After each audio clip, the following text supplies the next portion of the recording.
came here, I was traveling through Europe. I met some Muslims. Islam it fitted me, so I became Muslim. Then, after I was here for a while, I thought about him and how he fits well with Islam and talks to people about Islam in New York. And I invited him to come. And people here sponsored his coming. And he's been here ever since. By the way, we did get married. You first came to Saudi Arabia in 1972. Yes. What brought you here and how was it back then? It was a very, very simple, quiet place. The only thing of Jeddah was the downtown. And as I said, I met some Muslims in Europe, in Germany, took Shahada, and then they said, well, we're going to Mecca this year. Would you like to come? And I said, of course. And then you came, you did Umrah, I suppose? I did Umrah, I did Hajj that year also. And I met many people here who were very open, very happy that I, as a person, had left America and came here. Great. And then a few years later, Coach Omar arrived. How did you meet? How did this come about? We know each other from high school. We had the same friends in high school. And he was always very helpful for people in while we were there. And I wanted people to meet him and him to meet this society because he didn't know anything about what it was like here in Saudi Arabia. It took 2 years to talk me into it. However, when he came, he wasn't interested in leaving. Okay, so when did you get married? Oh, shortly after I got here. Did you get married here? Yes. How did you do that? I mean, it's two American people from New York who met in New York in high school, and and you're getting married in Jeddah? You know well the steps you have to take to get married here. So I asked somebody at the company where I was working, and they said, well, you need 2 witnesses. I said, okay. He said, well, I'll take you down to the court, show you where it is, and don't worry about the second witness. We'll catch somebody along the way. Which we did. And some random person. Well, okay, the guy was Sudanese, so I guess he knew what he was talking about. I didn't have a clue at the time. Then he saw another Sudanese gentleman. He said, hey, come be a witness for the wedding. And the person that walked me and presented me to him was the judge. He was so happy about it. Of course, I was 53 at the time, so he thought that was amazing that a man would marry a 53-year-old woman, but that's the way Allah wrote it. But it was interesting, and seeing how things were so simple here in the kingdom was one of the factors that really just kept inviting me, stay, stay, stay. I have a story now. When I left New York, I was vending on a higher level. We'd go to what we call big street fairs, where 2 or 3 million people would pass by in front of your stand or your tent a day, usually on the weekends. And a lot of the vendors were Arabs. And I mentioned that I was going to Saudi Arabia, and 2 or 3 of them said, oh, you're so lucky, you're so blessed. Allah has invited you. Now this inspired me. I didn't think of myself as being special to have been invited any place. But when 2 or 3 people said the same thing, I had to kind of stop and think about it. And when I got here, yes, it just appeared to be exactly that. The first thing I remembered was being greeted at the airport. Rabia and the friends, the family that had invited me over were waiting with flowers. It was interesting. And there was no red tape anywheres along the way. Now, right away, I was whisked off to make Umrah. And it just gave me time to reflect on what I already had known about Islam. And a famous Islamic minister in New York had always said to us, he said, come to Islam, come to happiness, come to power. You'll have friends all over the world. And this really became the truth. almost instantly. And seeing Mecca and Medina for the first time, hearing things like, when you go to Mecca, the first prayer you ever make is going to be answered. And me, myself, I never prayed for riches. I prayed for, let's say, being able to help people, which is what I was doing in my community in the first place. And I was very successful. And when I came, it just started a new chapter in my life.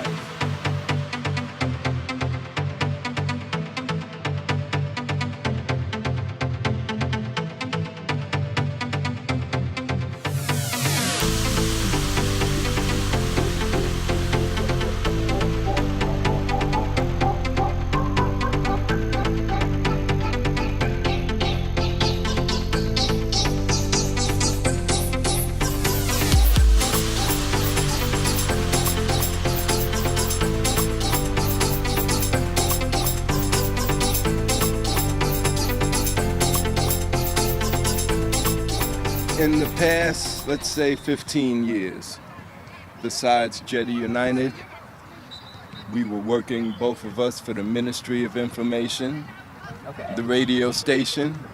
I think at our peak, we both had like 6 shows on the radio. We were probably on the radio at least once a day, 5 or 6 days a week for 4 or 5 years. And it was very interesting. Now, it was kind of taxing at times.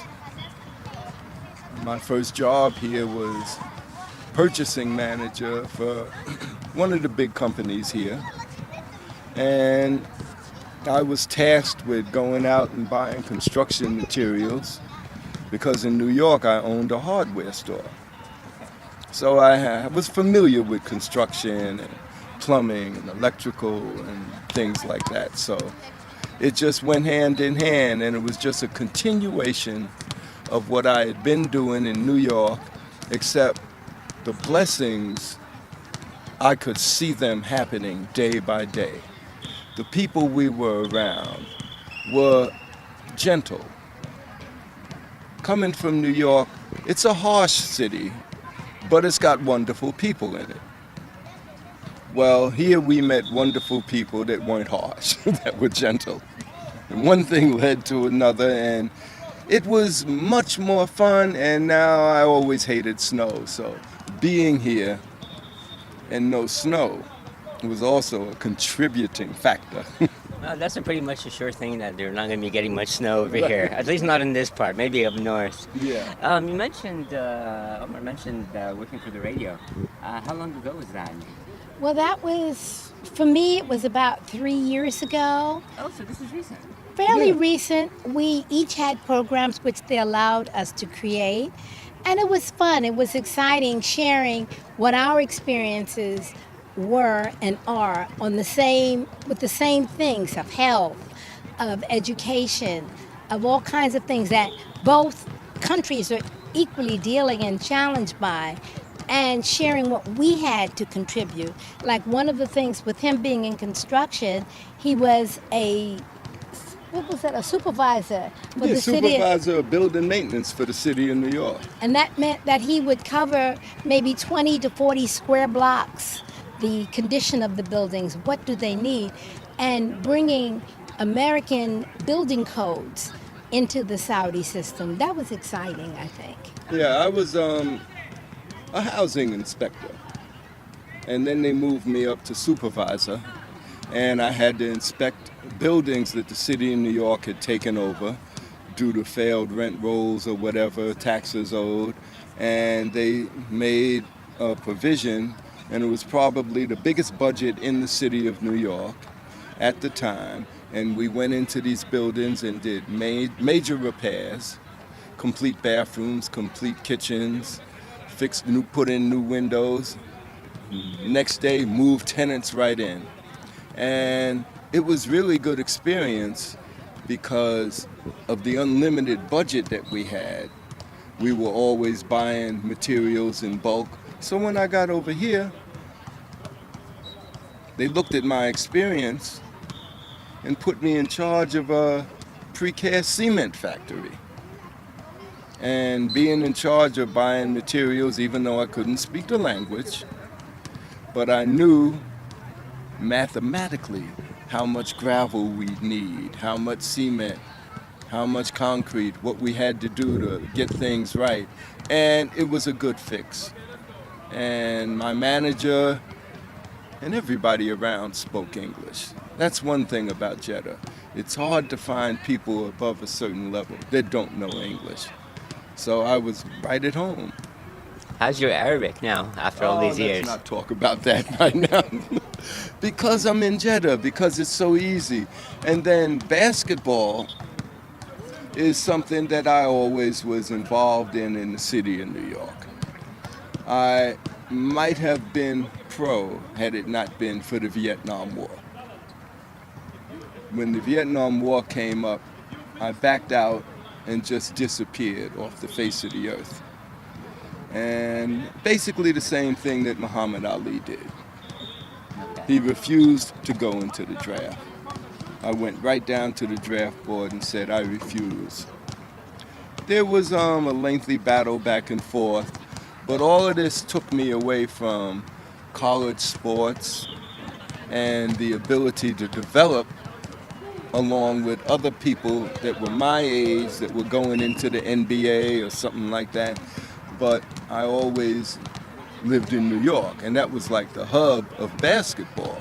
So every summer, all the NBA players that were off would come to New York to play in the tournaments, and I got a chance to play against and with many of them.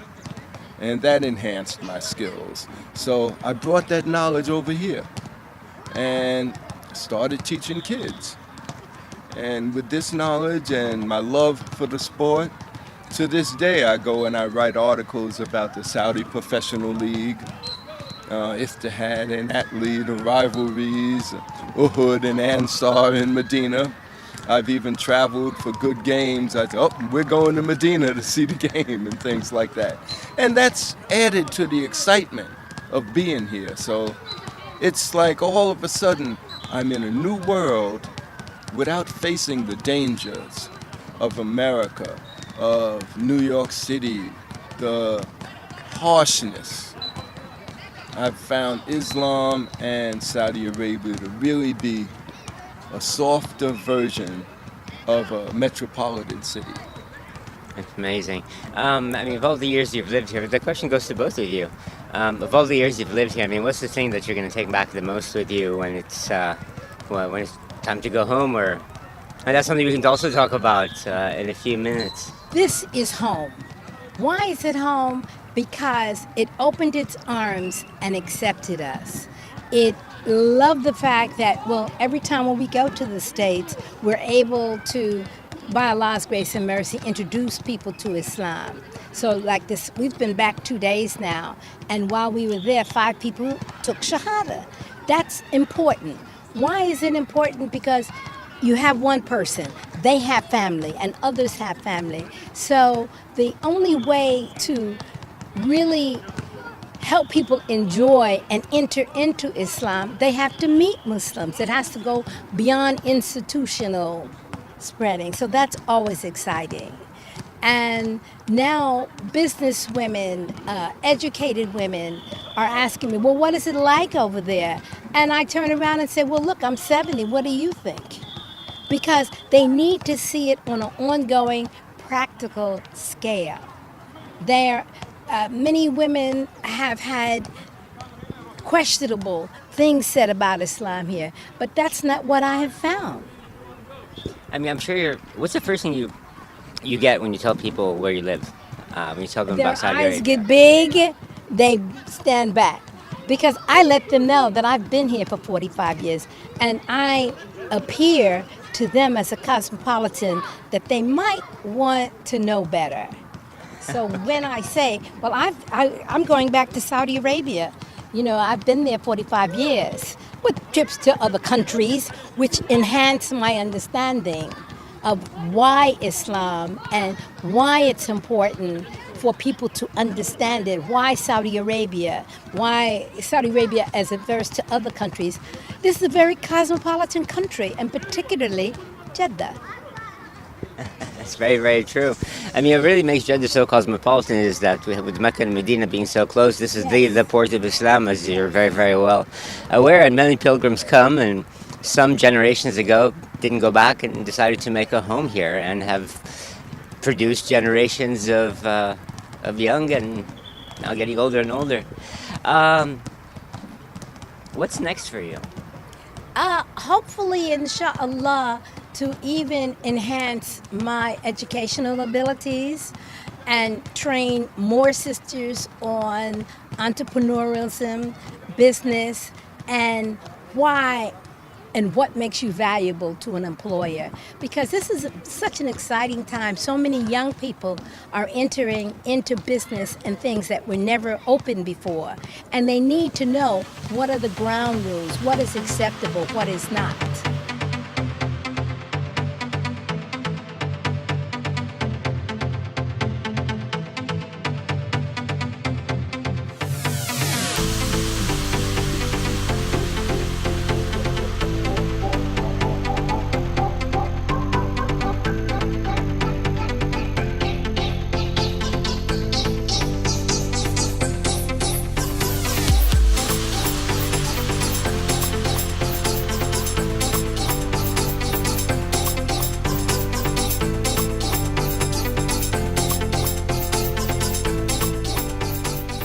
And you ask, well, what do they say when you say I'm from Saudi Arabia? They say, what's it like? Exactly. And in explaining what it's like, it's always a pleasure. Their eyes get big, and because my ride here was wonderful. It's nice to be needed. It's nice to be loved and cared about. And people show their love and their caring in many different ways. And I find that if you help somebody's children, it's amazing. So these are putting the pieces together. And then what you come out with are children that have a high self-esteem, that care about the game, that care about being what they are exactly, the role player, the leader. And it passes from level to level, from junior high school to college. So it's growing a community into what they should be naturally through a sport. And I've had a wonderful time doing it, and will continue as long as I can. Inshallah, for a long, long time. Let's talk about this for a minute. We didn't really see women's sports over the past few years. It only recently became a serious consideration, and new bodies for women's sports are being created, and this must be very exciting for you. I mean, I know Jeddah United has a basketball team that Yes. is run by Lina Maina, Yes. and she's one of the people that's really pushing forward for involvement of women in sports. So for you to be so close to her, I mean, I'm sure you've had a direct hand with her being in the Shura Council Okay. Let me to tell move it a forward. quick story. Please do tell us. Okay. Tell us. When I got here, I made a proposal for Khalid, and it was about basketball. And I went by his house and left it on the table. Lena came by and saw it because it had a drawing of a basketball player on it. You're talking about Khalid Al-Maina, Lina's dad, Yes. who's former editor-in-chief of Arab News. And then the And a Saudi Gazette. 35-year friend of mine. Okay. So these were some of the first people I was introduced to. And Lena got the proposal, read it. Her and her husband, Obaid Medini, called me, said, can we sit with you and your wife? And we did. And that was like the birth of Jeddah United. And from there, it's just gotten better and better and better. And my wife used to accompany me at every moment. And we were training girls, boys. In fact, it was the women, the young ladies, that said, can we bring our nephews, our sons to the court? Can you train them also? Sure. And she was right there every step of the way. Come here, honey. Here, put a shirt on here. And it was such a gentle, let's say, let's work with this, that it worked. We weren't forcing people to get involved in sports, but the children loved it. And we were swamped. We had to hire 4 or 5 coaches within the second or third month. And now we're looking for quality people that'll handle the same children the way we would, which, if anything, was a difficult task. But we were blessed. We were truly blessed by Allah to find really quality people. Then the King Abdullah Scholarship Fund, that was amazing. When these kids started going away and getting educated and coming back, now we had children that had grew up the right way, that had learned a different way, and that were ready to come back and teach again. Well, in speaking about the King Abdullah Scholarship Fund, I had the excitement and pride of being called and asked to participate. And what I didn't see it being useful teaching the women how to speak English, as I knew the first year they were going to be there, they had to do it. But I taught them how to handle a through flight as opposed to a layover, how to find good neighborhoods to get a home in other words, to inquire of the police department, what's your crime ratio, and how to help them know how to handle their school situations. Because our girls were very sheltered. And I say our girls because I have 5 daughters of my own, so that I was able to look at it from an inside perspective. And the excitement of training the girls, of helping them understand the difference in culture, what's the proper way to give salams to a man, if it's to step back one, dip your head slightly, and smile. That's sufficient. He doesn't have to touch you, you don't have to touch him. Things like that were so troublesome and worrisome for my girls. And at this point, I'm just overwhelmed. It's nothing for me to be walking through the streets, teacher, teacher. And it's either for him or me. He's like a rock star here because they appreciate the doors that he has opened. And to have someone come up to me, teacher, now I'm a doctor. It almost brings tears to my eyes because when I first came here in '72, to accomplish such things was very difficult. And now the society, which is a very adaptable society, has made it possible for the women to accomplish so many things.